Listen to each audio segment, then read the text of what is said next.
Okay, good afternoon, everyone. My name is Stephen Howard. I'm going to be presenting the law in the Agora. Instead of going through a long introduction, I'm an attorney. I get paid by the word, so I wanted my full 50 minutes with you. So we dispense with the introduction. We're going right to the topic. The topic itself, let me see if I can adjust this a little bit. There we go. The topic itself is something I've been thinking about for a long time. As a practicing attorney, one of the things that I find is that many people feel trapped by the monopoly of the current legal system.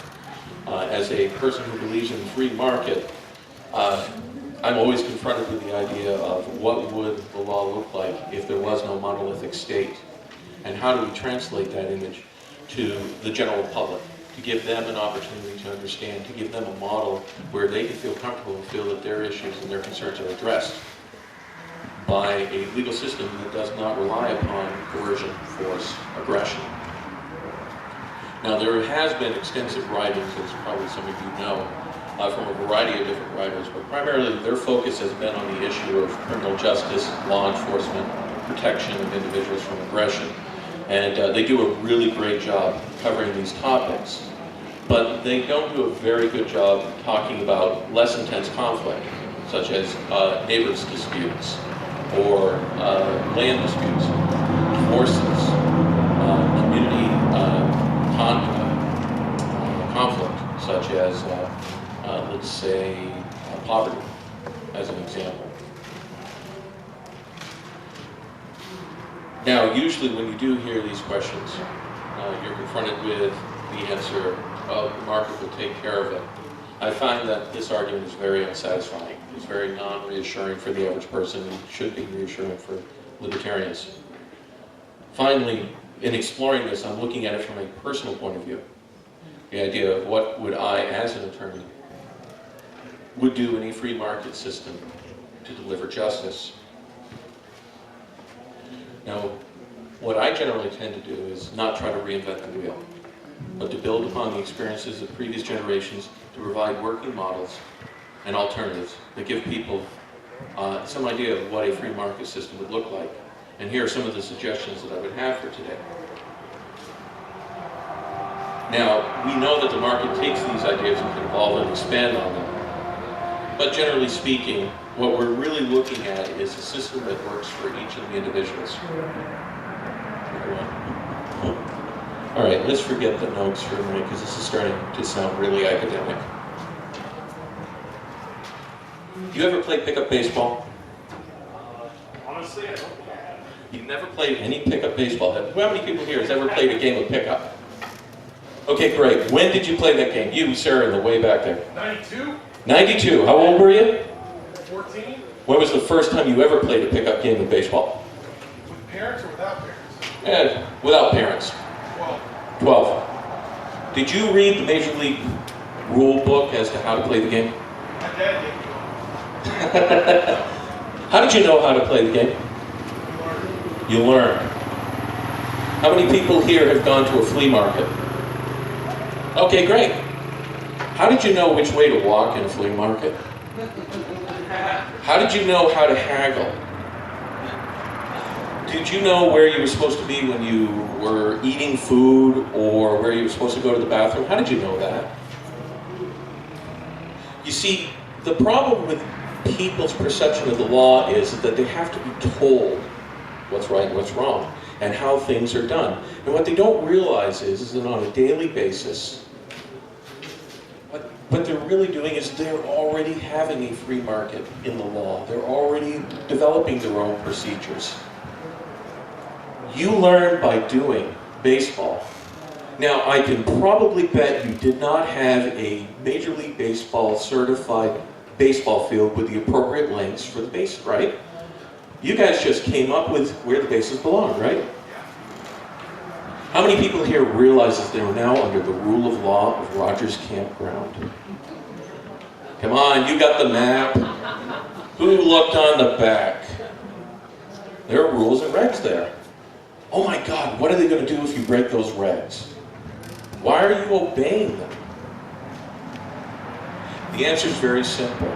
We are self-regulating. We are a social animal who understands that rules, regulations can actually be a good thing. Earlier today, the Bad Quaker was up here and he was talking about the idea of spontaneous order versus centralized planning. And he kept saying, well, there isn't really spontaneous order, and I have to agree with him. What there is spontaneous planning. The concept that we can be self-organizing and we can achieve a particular end without the need of a centralized authority or an authoritarian principle. What we have to, as libertarians, translate to that world out there is how does that apply to our daily lives? Historically, man has been self-regulating and have developed a variety of different mechanisms that are not necessarily of an aggressive principle, that have regulated and controlled their lives and resolved conflicts. Norms, morality, ethics, organizations that you voluntarily join and you adopt their rules and their regulations, not because you are forced to, or because you just happen to be born on this half of the stage as opposed to that half of the stage, but you adopt those things, a commonality of purpose. How is it that we don't end up shooting each other over here at the Agora over a dispute? Because we realize that that's inappropriate. Well, I hope we realize that that's inappropriate. So what am I talking about historically? Historically, laws did not necessarily begin on high. We take a look at early England. There wasn't a centralized monarchy. In fact, there was a whole myriad of laws and regulations that the average English person, actually Anglo-Saxon, lived under. Almost like an onion, if you will, as you peel back the layers, there was common trends in morality and mores, but there was also ecclesiastical law, and there was also local regulation. There was also traditions. And all of these different things informed the average person as to how to behave and how to act. It was only later in English history, as an example, where a centralized authority passed laws that were meant to be generic and held across the board as being the same. Our common law system actually was a series of decisions over a long period of time addressing specific factual circumstances and applying specific legal precedent based upon the reasoning of people who came before. No one passed the law, but the rationale and the experience of past generations informed future generations. So what were some of these mechanisms? What's the procedure? How do we get this type of law? Well, again, let's look back in time. If we look at the Norse, that is people from Norway and Scandinavia, we see that there's certain things that worked extremely well and provided order without a centralized authority. A great example, grand juries. The 36 people, you know how those 36 were selected? By the way, you do realize grand juries came from the Norse tradition. Okay. How were the 36 people selected? Elected. Excuse me? Elected. Nope. You, sir, have a problem. That person right there, their tree fell on your property, killing your dog. And you claim that that person right there had an obligation to cut down the tree. He had actually covenanted with you that he would cut down that tree. And as a result, he killed your dog and you want your money back. He, on the other hand, says, no, actually the tree sat on the boundary line, it wasn't my tree. You had as much of an obligation to cut down the tree as not. You have a disagreement. Well, there are no courts and there are no cops. How are you going to resolve this dispute? What you would do is you would select 18 people who you trusted and you knew for honesty. And you would choose 18 people who you trusted and knew for honesty.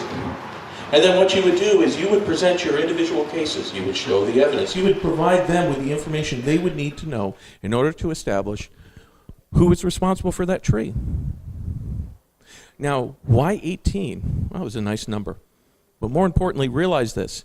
Without a majority verdict, nobody wins. You're going to have to convince one of his friends that you were right. And he's going to have to convince one of your friends that you were right. That's how the system worked. The other thing that you found is that with these juries, they were informed juries. Right now, our system of government says that our juries must be stupid. That is, you must not know anything about the case. I, as an attorney, have an obligation to take you out of my jury because you may know something about automobile accidents. I will have to take you out of the jury because maybe you're an EMT and might know something about medical conditions. You might know something about the injury that my client suffered. I got to get you out of there.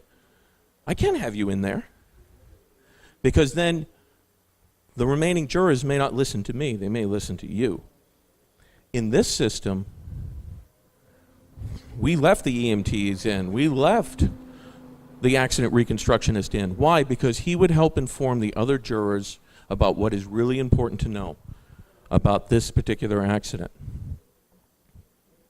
Another thing that the Norse did was they instituted what was called the all thing. It was the ultimate trial. Instead of having 12 jurors, you had a jury consisting of every member of your community. And judgment was passed by your entire community. Now, the beauty of this system is people knew who you were. So you, sir, I know you are a liar. I cannot trust you. I know that your testimony is worthless. You, sir, on the other hand, I know to be a very trustworthy neighbor. I'm going to listen to what you have to say. But by having the entire community involved in the process, the entire community was vested in the verdict. And by being vested in the verdict, they tended to, enforce the very same verdict through their actions. And we'll talk about enforcement in a minute. But it didn't end there. If we go back to England again, in that medieval time, we see things like the Hundreds. The Hundreds was a political organization which 100 dwelling places within a particular area, per se, though it was never 100 actually, but that's what they referred to it, and they would be self-regulating. They would make their own rules. They would enforce their own judgments. And of that group of 100 dwellings, 5 people would be selected. And these 5 people on a yearly basis would be tasked with resolving disputes. Beyond that, we also had what was called a sheriff, the chief law enforcement officer of the shire. But here's the beautiful thing. He was only appointed for 1 year by the community, and he had to pay for every one of his expenses out of pocket. Therefore, it was not a very popular job. Nobody wanted to be a sheriff. Now, what's the advantages of this system? Again, you have an informed jury. You have people who will go out and do their own investigation. So to go back to our example here of the poor dead dog, the 5 would begin their inquiry and not take anything but his testimony, and that's it. He would not present his case, nor would he. They would investigate the accusation and come to their own conclusion. Quite literally, it was both prosecution and defense and judge all in one. And these were people that were nominated by their community.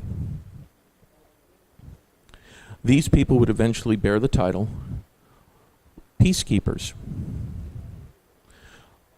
If you may recall our early history, we kept justices of the peace and peacekeepers in our communities. They were not armed, they had no jails, but their job was to see that the concerns of the community were addressed. For some reason, peacekeepers became law enforcement, became police.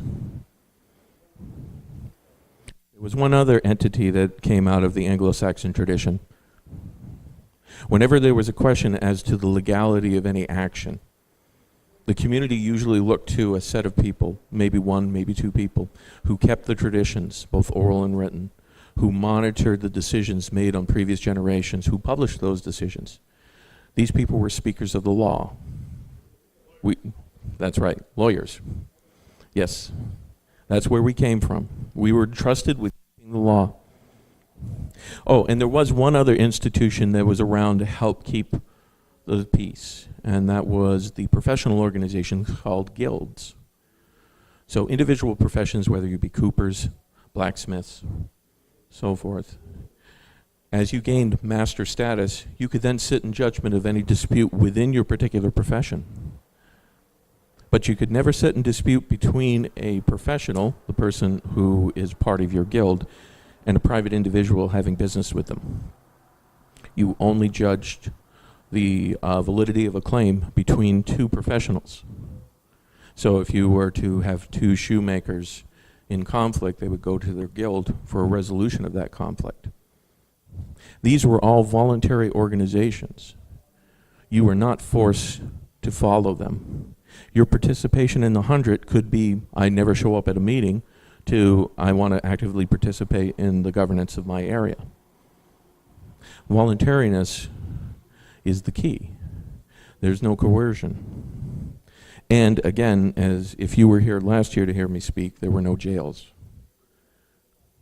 Along comes the king, and suddenly we have jails.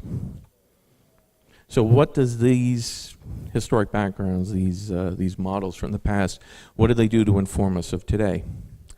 They inform us that there are alternatives, that we can decentralize our justice system. Because right now we have a monolithic system that creates a bottleneck, that restricts the flow, and creates this myriad of rules and regulations that it makes it impossible for the average individual to pass through the system and feel that they've been served. Remember, when you go to court, you're looking for the law, not for justice. What we want to do is we want to return the process to being one of justice. So, what are today's applications for these ancient models? Well, the first one, of course, and you may have seen it or heard it earlier, is the concept of arbitration and mediation. It's really a growing industry. I'm a practitioner in the state of Vermont, and in the last 18 years, I've seen mediation and arbitration go from being something that was something of a second-class citizen into being one of the main pressure release valves for our little state as far as conflict resolution. We are now in a state where you are mandated to participate in either mediation or arbitration before you come to court. Now, the upside, of course, is that it requires people to participate in this process, to essentially involve themselves in a non-aggressive type of atmosphere. But, of course, the state's behind it, so you are forced to follow their little precepts when it comes to mediation. So let me back up just a little here, in case you guys are not sure of the definition. How many people here know the difference between an arbitration and a mediation? Okay, great. For those of you who don't, a mediation is a voluntary process, well, voluntary as such, where the parties come together, there are no judges, there's nobody who's going to make a ruling. You maybe will have one other person in the room who is a mediator, and they will attempt to find a commonality, a point of agreement, where you guys can resolve your differences. Essentially identify what it is that basically motivates you to involve yourself in this process. Why are you here? What is it that you really need to come out of this process? Arbitration, on the other hand, is quite literally a private trial. You go to an arbiter, you present your evidence, you show him the information, and he basically rules. There are no juries. The rules of procedure are whatever he wants them to be. Arbitration is quicker, it's easier, and, it's about as subtle as an axe, but it gets it done quicker.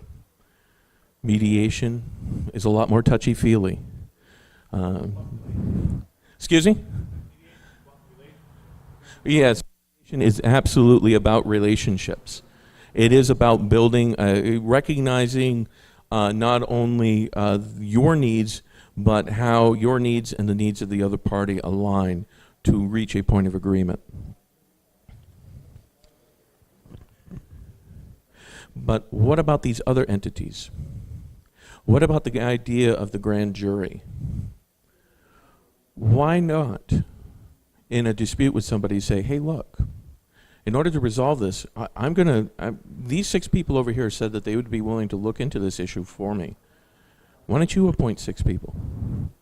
And we'll let them decide how to resolve this dispute.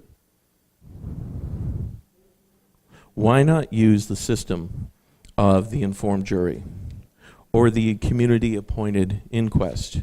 Now, when I use the word community, I usually see libertarians seize up a little, oh my God, that sounds socialistic. But actually, if you're a libertarian, you are in a way socialist. You recognize the need of exchanging value and labor within a community. We can't survive on our own. We need the social interaction of a market in order to allow us to achieve the ends that we seek. The only difference is we believe in private property. We don't need a monolithic state to tell us how to do this. Private judges. This is happening all the time. Contractual obligation. You signed a contract and said, this matter will be heard by this firm who will then determine what's happening. Generally speaking, you will find this to be a case where, in Vermont, I've seen a couple of cases where literally the contract says that you will submit your dispute to this particular law firm for adjudication. As far as professional-oriented courts, already most, as an example, bar associations have their own ethics and professional conduct boards. The only problem is that these boards are answerable to the courts, not to the public. That could change, or should change. So how about enforcement? It sounds pretty good. You're going to go and Joe over here, he's going to get his 6, and Tom over there, he's going to get his 6, and they're going to reach a decision. And the decision is, he's responsible. You're the responsible party. You killed his dog. You owe him $1,500 for the dead dog. How do you enforce that? Well, again, the traditional model is coercion, violence. We're going to get the cops. We're going to get the courts. We're going to get you cited for attempt. We're going to do writs of attachment. We're going to seize your property. But having represented people who have actually had judgments against them, the one thing I usually tell my clients is do nothing. Don't answer. Don't respond. Don't give up. Don't hand over anything. Hold on to the last second. Make it so damn costly that he will give up before he gets his judgment. And the system supports it. So how do we change that? Well, again, let's look at history. How did we as a people in ancient times, in older times, how did we enforce these judgments of the community? There were no cops. There are no jails. There's no king to appeal to. Did you say there was a sheriff? There was a sheriff. But again, a sheriff's only as good as he'll apprehend you. Well, where's he going to put you? There's no jail. What are we going to do? Well, the Greeks had an answer. It was called ostracism. You violated the rules of ancient Athens or Sparta, you were ostracized. Literally expelled from the community, exiled. You were not to return. No one would cooperate with you. Another system was called outlawry, or basically you were declared an outlaw. And what this means is everything you own, every personal possession you have, you no longer hold, according to the community. So I can go into his home, take his personal possessions, and he has no recourse to the community. Quite literally, you make it so awful to live in that community that you got to get out of there or you got to pay the penalty. Another example is the scarlet letter, shaming a person to death, quite literally making them really regret stealing that item or breaking that rule or violating that taboo. Now, again, is hello? Okay. Your question is well, how does that, how does that work today? Actually, it works even better now than it did back then, with a lot less aggression. This is what I mean. Ostracism. A couple of years ago, here at PorcFest, there was a particular vendor who had a proclivity for, they would sell food, and then while they were waiting for customers, they would go and they would turn their amplifiers on as loud as they possibly could, and they would play the most grating, annoying music known to mankind. Oh my God, these people were loud and obnoxious. Oh, I couldn't stand it. I hated walking down Agora Valley. And several people approached him and said, please, could you not do this? please could you just stop doing this? Hey, it's 10 o'clock, it's time to stop. And they just kept going. So the community decided, we're not going to have anything to do with them. We're not going to buy their goods. We're not going to engage. We're not going to sell. We're not going to do anything. We're going to ostracize them. I haven't seen them back. Same thing applies to communities. Imagine, if you will, that you're in a situation where, yeah, here's our friend, he's just killed the dog. The judgment is to him, and he refuses to pay. So if I come from a small town called Mount Holly. Mount Holly has one store, and you're the store owner, and you say, you know what, your money's no good here. And we have one gas station just outside of town, and you know what, your money's no good here. And we have community organizations, and you know what, sorry, you're not a member of our community organization, you need to leave. In Mount Holly, take my word for it, if I've just cut those three things off, you're going to satisfy that judgment as quickly as you damn well can. Outlaw. Wait a minute, we're not going to outlaw people. We're not going to open the door and allow his personal property to be possessed. That would be ridiculous. That's stupid. It violates our fundamental principles of personal property and the rights of ownership. That's true. But we also believe that he now is vested with personal property called a judgment. And that judgment gives him the right to collect $1,500 from this gentleman over here. So how do we get him to pay him $1,500? Turn your backs. Or, and here's another example of outlawry, you'd make a bounty. Here's how a bounty works. He has the judgment. He can't collect. But he knows that he does business with everybody in this room. He puts out a bounty. 20% of my judgment will go to the first person who satisfies that judgment against him. Ooh, wow, that's $300. That sounds pretty good. So how does that work? Well, our store owner right here, she decides that she wants to buy some goods and produce and services from this gentleman here. So she places an order for, I don't know, $3,000.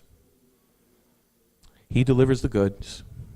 She pays him $1,500 and then hands him a copy of the judgment that it's been bountied for $1,500. He is now paid in full. She then takes the $1,500, hands it to him, he gets $300 back. She gets $3,000 worth of goods. He's short $1,500. He gets his judgment, and she gets a little reward for satisfying it. Everybody's happy. Well, except for him. He's out some money. The way the bounty works is basically you incentivize enforcement within the community. Just like the Scarlet Letter, public reporting. eBay does it right now. If you're a bad actor on eBay, you're going to wear a Scarlet Letter.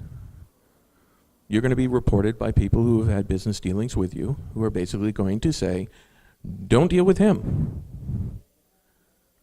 He can't be trusted. Now bring it into the wider world. Could you imagine, if you will, that out in every known forum, every business in the community realizes this guy's, can't be trusted, owes money, cheats out on debts? You're less inclined to give him your business, and he's more inclined to clear up that debt. So who would do the reporting? Well, we'll talk about that in a minute. But the truth of the matter is that if you're working within these communities, and this can be online or in your individual towns, a bad reputation is enough to kill you. So you want to keep a good reputation.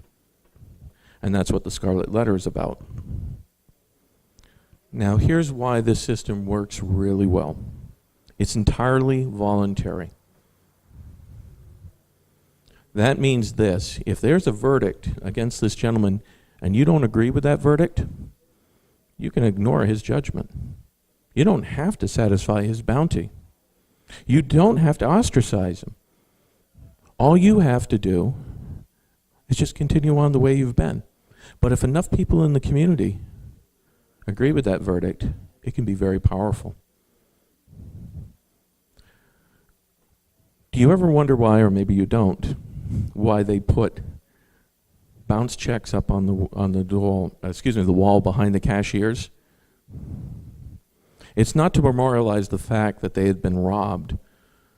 It's to let the community know that this person was the robber. It really works. It works because it's voluntary.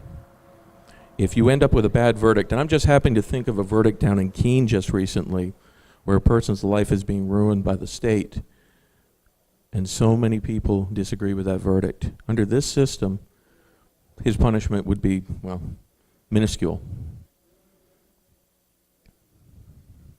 Under this system, the conflict would have been resolved differently instead of guns and jails, and would have been just as effective.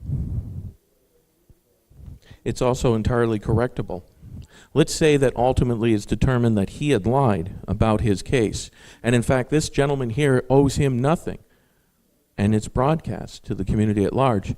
Then your judgment is useless. Nobody cares. No one's going to listen to you. The community will know.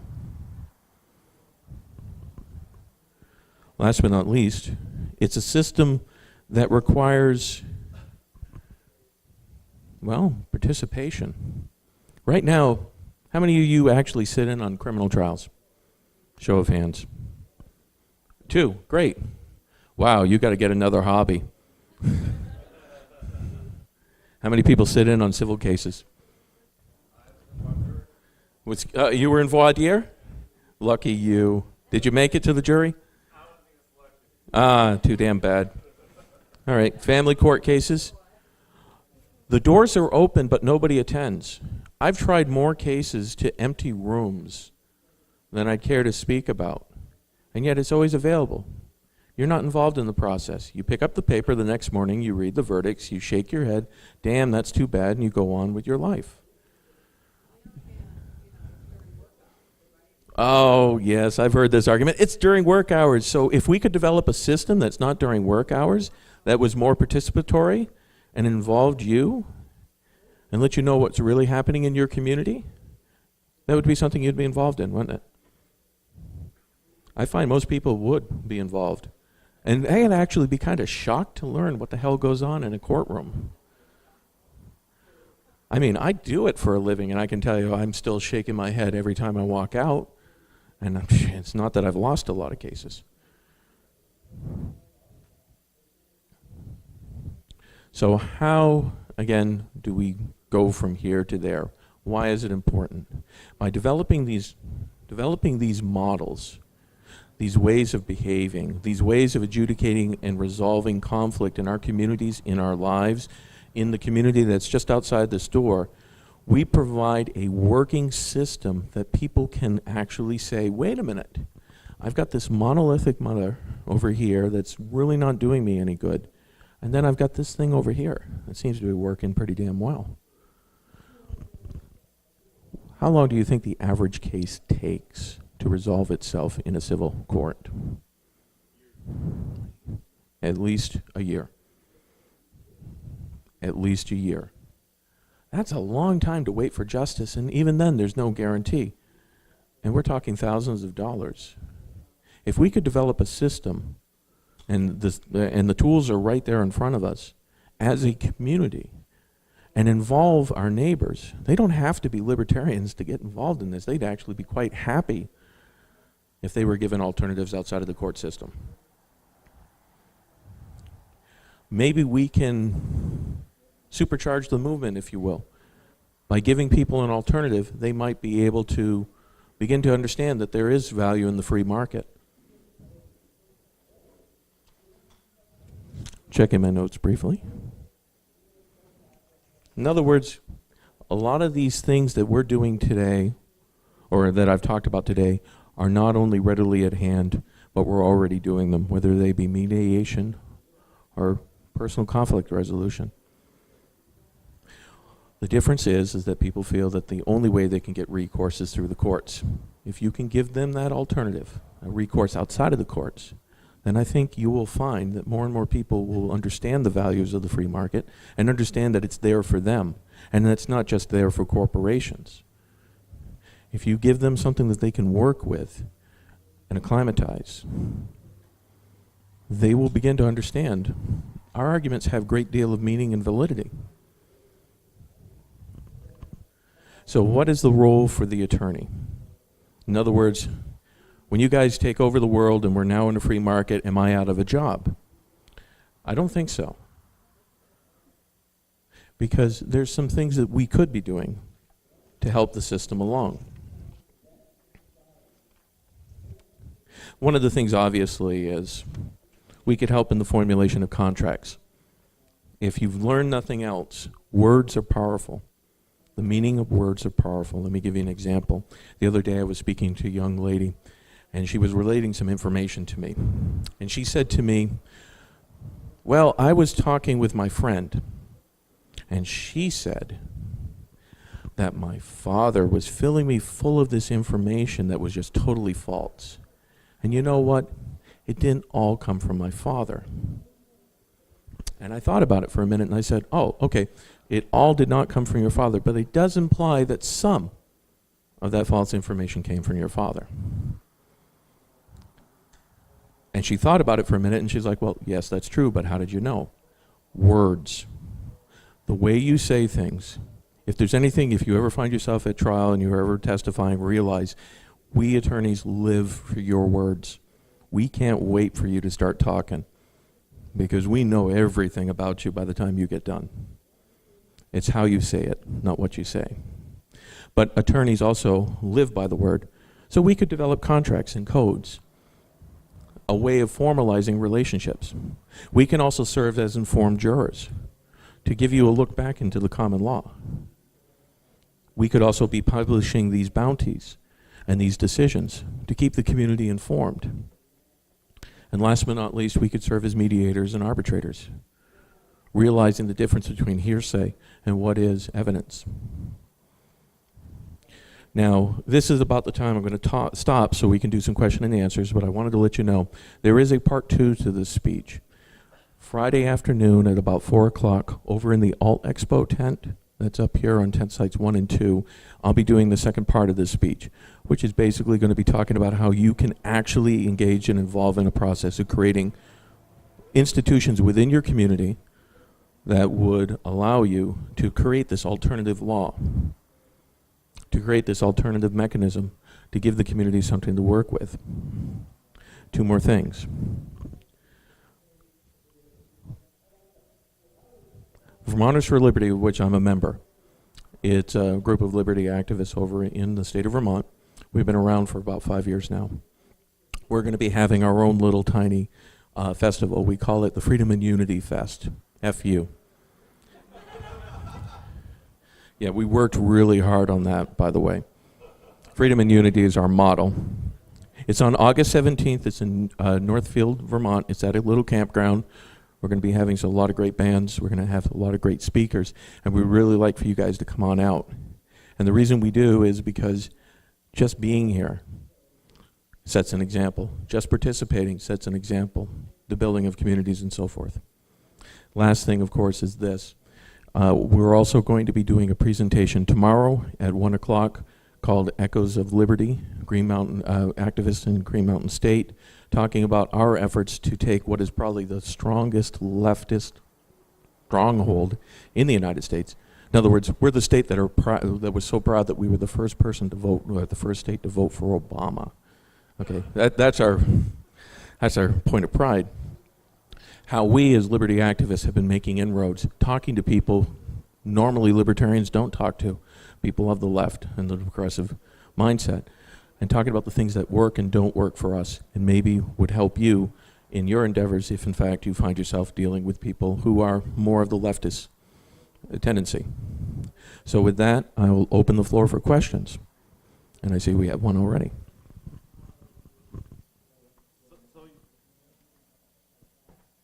You mentioned that you could have a situation where someone doesn't honor a judgment, or the judgment ends up unfulfilled.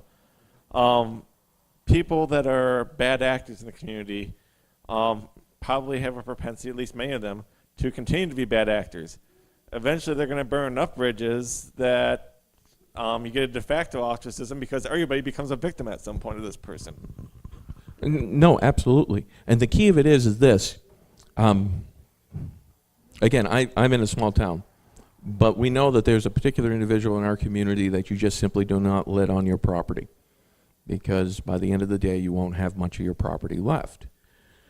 But I'm not assuming that everyone in this tent comes from a small community like ours. Your point is well taken. Our ability to communicate a pattern of behavior, bad actors, has to transcend the current system that we have, which is, well, you got to hope the media covers it. You got to hope that somehow you're informed that this person has had numerous judgments against them in order for you to even understand who it is you're working with. And currently, there's nothing in place to do that. Let me give you an example. When I first started in the law, I volunteered at the criminal court, and I would see the arraignments in the morning, and there would be about 60 arraignments every morning. So I would come in and I would sit down and I would go through and I'd listen to every one of the cases as I served as something of an officer of the court. That afternoon, after all the arraignments were done, in would come this little tiny teeny bopper college student. And she had a bobbed hairdo and she wore a sweater, and she'd walk up to the counter and she would speak to the clerk and say, "Could I see the day's arraignments?" And we would push the sheet over to her and she would flip through them. She'd take notes. And the next morning, she would write an article for the local newspaper telling what happened at the arraignment that day, having not attended it. And that's what I learned about newspaper reporting when it comes to criminal cases. I'm actually surprised by some of the cases and how they're reported. I'm in the room and I'm shocked by what they're reporting. But this is what people rely on. So go back to your point. In a system that allows for reporting, community reporting, allows for community participation in the process, you're going to be better informed about who you're dealing with. You're going to be better informed about who you do business with, who your neighbor is. Actually, that's kind of frightening when you think about it, isn't it? But yeah, it's going to be a process that allows for people to be more empowered as to their social interactions. So I see it as a vast improvement over the current system. We got another question? Come on. I suppose this could work in an online community too, where you have different vendors and stores online. A site that specializes in reputations for other websites or other entities in the online community could develop, even if even if you're not working in a community like eBay. But yeah. Well, yeah, the Better Business Bureau only goes so far. But the point is well taken. By having these online things, the beautiful thing is we're in an information age, and we have to talk about how would we get that information. It's like, wow, we've got this ability to communicate the bad actors, to talk about these verdicts in a way. We could do it right now if we really wanted to, but you got to plow through all the decisions to do it. Well, let's make a system that's more conducive to that reporting. Yes, sir.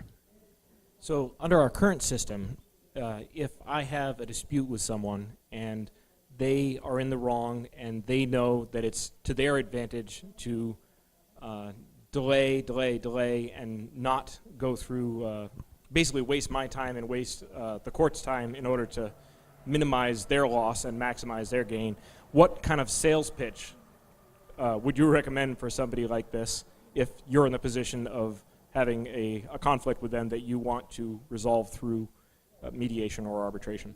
Like, how does it benefit them more than being a pain in the butt? Well, again, one of the things that's great about mediation is the assumption that everyone acts in good faith. If you've got a bad actor, if you have someone who is not acting in good faith, no amount of mediation is going to work to start with. The other thing is there's a concept that I learned early on as a practitioner, and that is judgment proof. If you really don't care, there ain't a hell of a lot I can do to you. Okay, if you really don't care that I ruin your credit history, I don't, it doesn't matter.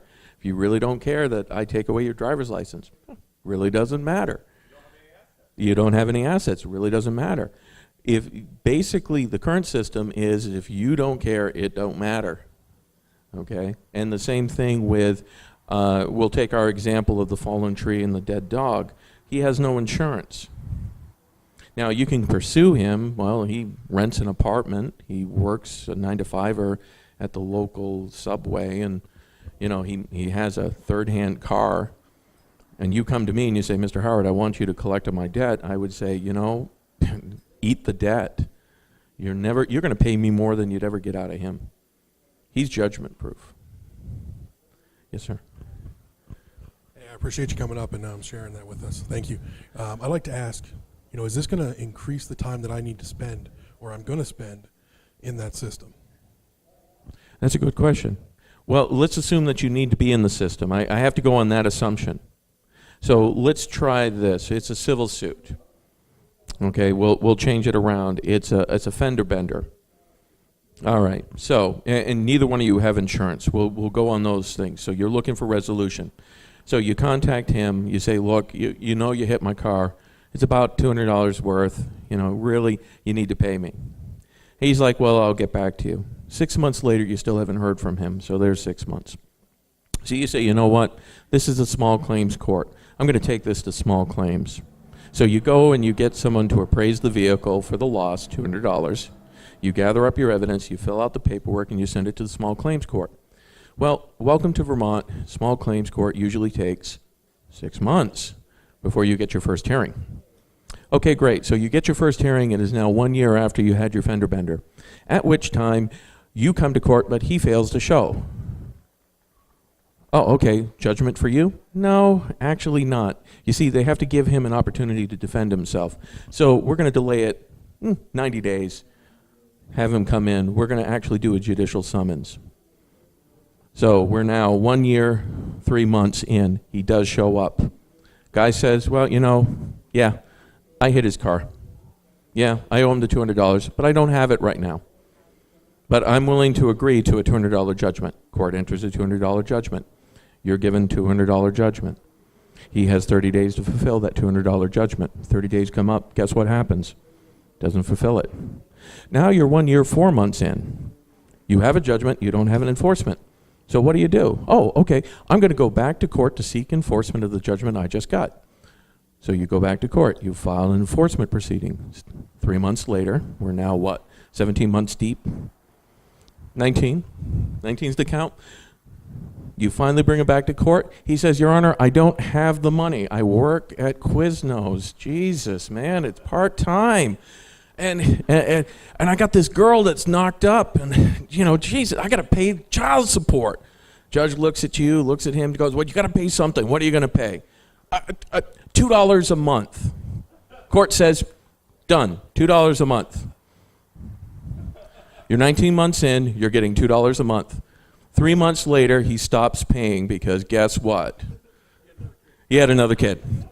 Oh my God, now we're 22 months in. He's only paid $6 of your $200 judgment. What do you do then? Go back to court. Your Honor, I need you to find him in contempt of the court's order, which you've already found judgment against him. The court then gives him notice. 3 months later, how many months is it now? Oh, it's all over 2 years. 2 years later, you finally get him for contempt. You've got two choices. Throw him in jail or take $2 a month. No, wait a minute. He can't afford that anymore. It's $1 a month. He's willing to do that. Well, I can't throw you in jail either because, Vermont, all of our jails are full. We're getting all those really violent DUIs in there and so forth. So, okay, we're not going to throw you in jail. It's $1 a month. Or we could talk about the alternative. You go to community adjudication, let's say. Let's say we're going to use the grand jury system, and you're able to convince one of his 6 friends, plus your 6 friends, that he owes you the money. That's 7. How soon would that happen? As soon as those 12 people can get together. Then what happens?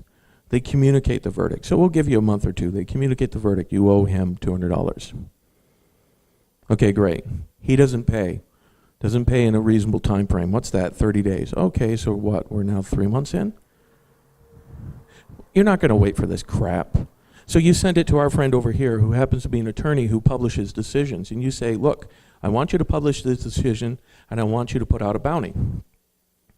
He does that. He has a mailing list that covers the entire room. 20% bounty for collecting $200 on this guy. Now this guy who works in this community has to somehow avoid losing $200. Or he could just pay this stupid thing. So he buys some prophylactics, doesn't have the kid. Okay, he gets a full-time job at Quiznos. He pays the $200 just to make you go away. Or you could decide to go the other route, and you have his name posted up there. Yes, judgment. This guy cannot be trusted for $200. He welched on a judgment, and you share that with this community. Again, you go to see our friendly neighborhood attorney who publishes this decision and the fact that he defaulted on that judgment, and now everybody in this room knows this guy can't be trusted. Which system do you think takes less time? Well, actually, we got 15 people like, 6 months, and 2 people 3 years? Yeah. Well, this is true. They do it for free, by the way. Yes, ma'am. You talked about what the Norse did. Yes. I want to know what happened. What happened? Obviously, it fell apart, but why? Oh, okay, why did it fall apart? It actually fell apart rather straightforwardly. It was simply this, and I actually covered this last year. What happened was, this was a very lucrative little market. Usually what happened is when you hired private people to handle these adjudications, including your grand juries, you would pay them something for their time. Well, you know, there's this really strange relationship between government and money. Wherever money is, government tends to jump on it, suck it away, and take it from you. So essentially what happened was, as far as the Icelandic people were concerned, is the king of Norway and Sweden, I think it was Norway, actually it could have been Sweden, basically looked around and said, wait a minute, here are all these people ruling themselves, and look at all this money. Shit, I want this, baby. He came on in and asserted his authority, and the system fell apart. The law, and if you look at England, it's even worse. You went from community judgment and community enforcement to a centralized system focused on the crown. Remember, the common law was outside of the crown. The king established the courts. The king established the jails. The king established the law enforcement mechanism, and the common law slowly died. So what happened? Government. Yes, sir. Some of the private dispute resolution theories that I've heard seem to suggest that if there is insurance involved or a private resolution firm, that so if I did $200 damage to your car, your insurance company would pay you the $200, and then they would come after me, the insurance company. And I was wondering, in this system, would you, the victim, be transferring this power to the insurance company to come after me, or would that just be a contractual thing between the other person's insurance, or how would that work? Would it be a legal transfer of some sort?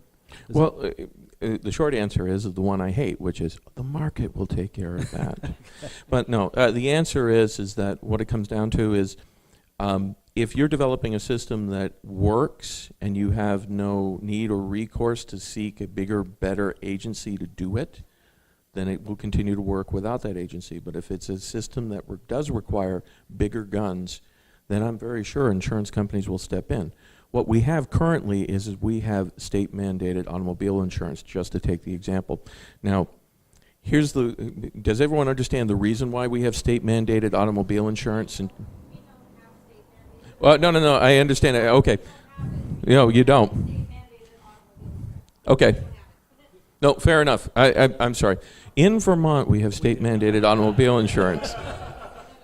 My state does too. Okay. In those states that are that stupid to establish mandatory insurance, do you know the reason why? To reduce your insurance premiums. Now, how many people here in the last 10 years have actually seen their automobile insurance go down significantly? No hands, I wonder. Yes, that's right. Essentially, insurance industry is living off the teat of the government, in all seriousness, and they're having a good time of it. Mandatory insurance basically puts money in their pocket and has the government put a gun to your head to make sure the money gets there. That's about it. So if insurance does work in a free market, great, let's do that. But I want participants in the system to go in that direction, not say that it's a part of the system, a required part of the system like we currently have. So you would kind of think that insurance would probably have less to do with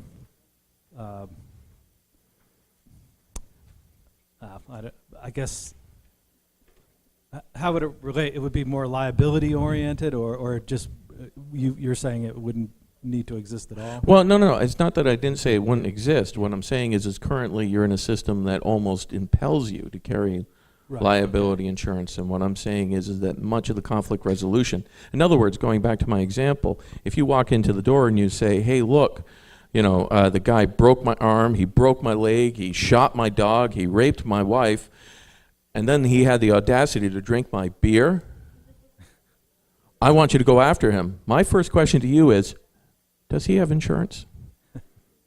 No. Do you have insurance?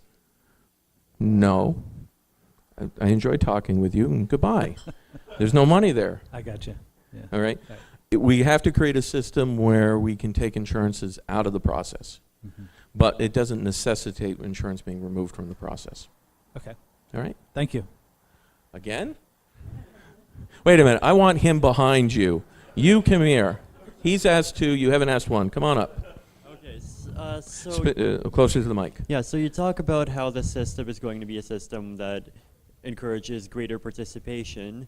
So the question is basically, why would people participate? Like, why would I sit in one of these community arbitrations? Okay, good question. Because it's in your best interest, that you feel that you're empowered to do so, that you feel that it is to your benefit, that you feel called upon as being part of the community. How would it benefit me? That's a good. Yeah. Well, that's the question. I served on. I know this is hard to believe. I served on a planning commission in my town. There's a job for you. And I did it for free, and I did it for 6 years. And I asked myself that question every day: why am I here?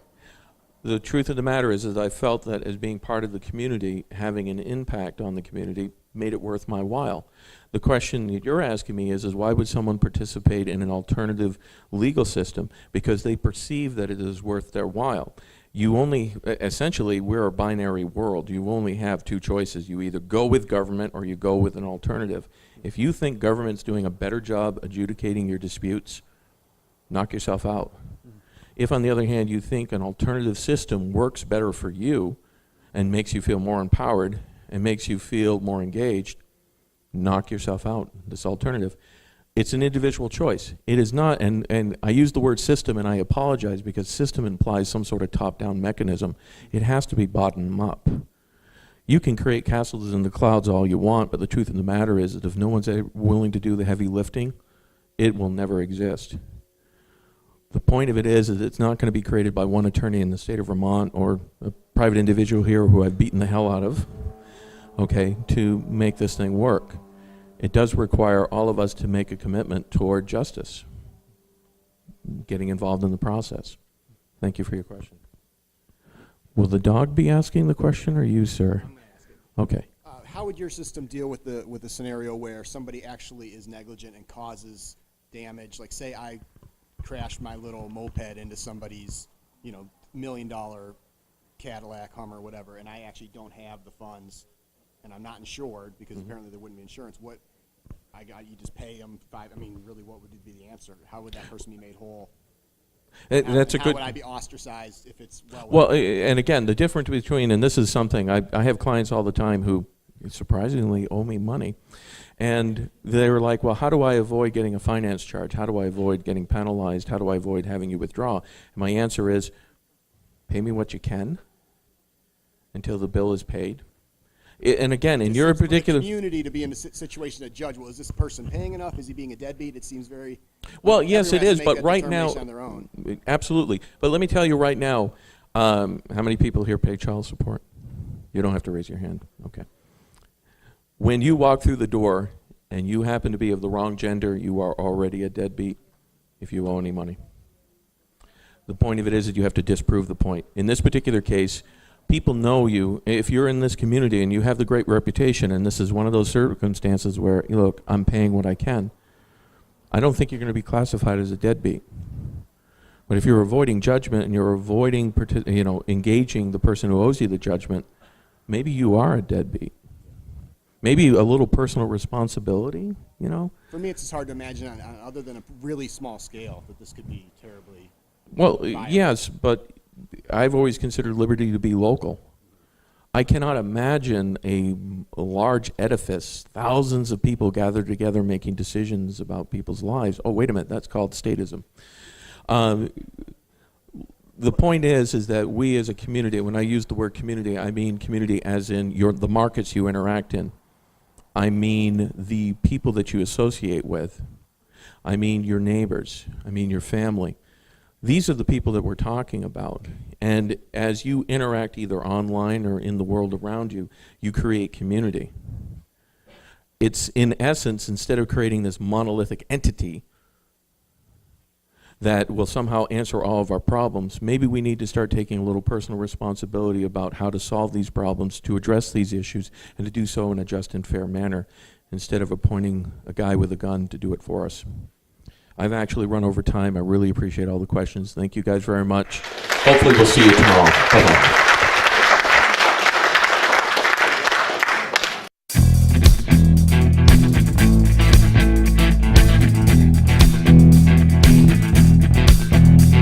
Excitement builds on election day. Results come pouring in. A landslide victory for the underdog. A proud